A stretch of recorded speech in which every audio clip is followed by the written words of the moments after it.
جی اس وقت ہم جاوا جیل محافظ میں جناب کھڑے ہیں اور ہمارے پاس اللہ کی رحمت جناب ہمارے بھائی تینا سے تشریف لائے ہیں جناب، تو ہم ان کو ویلکم کرتے ہیں۔ انہوں نے ہمیں عزت دی، اللہ ان کو اور عزت دے۔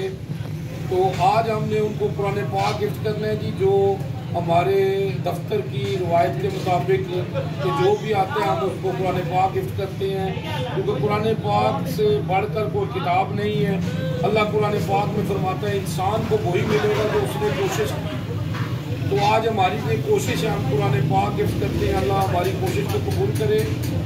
تو میں جو آپ صلی اللہ علیہ وسلم نے کہا نا کہ قرآن پاک کو پڑھا کرو، تو میں شعر بولوں گا، میں کیا بیان کروں صلی اللہ علیہ وسلم کی شان میں۔ اللہ نے سب کچھ نازل کر دیا قرآن میں۔ یعنی اماں عائشہ سے کسی نے پوچھا کہ آپ صلی اللہ علیہ وسلم کی سیرت کیا ہے، تو اماں عائشہ فرماتی ہیں قرآن قرآن قرآن۔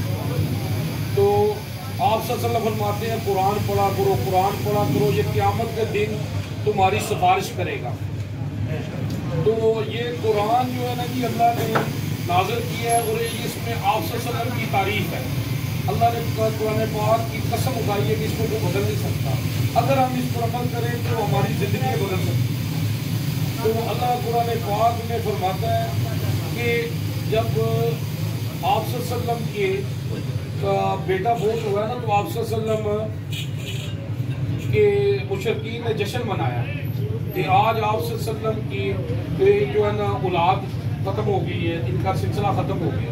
وہاں پہ اللہ نے آیت نازل کی ہے، پھر آپ صلی اللہ علیہ وسلم نے مکے کی دیوار پہ وہ آیت لکھی ہے، اِنَّا آتَيْنَكَ الْكَوْثَرَ فَصَلِّ لِرَبِّكَ وَانْحَرْ إِنَّ شَانِئَكَ وَالْأَبْتَرُ، کہ اے نبی ہم نے تمہیں کوثر عطا کیا، نماز پڑھو اور قربانی کرو اور تمہارا دشمن ہی بے اولاد ہوگا۔ اللہم صلی علی محمد وآل محمد۔ جی جناب ساڑھے پاس سے جناب بسم اللہ جی، بسم اللہ جناب گفٹ قرآن پاک جناب۔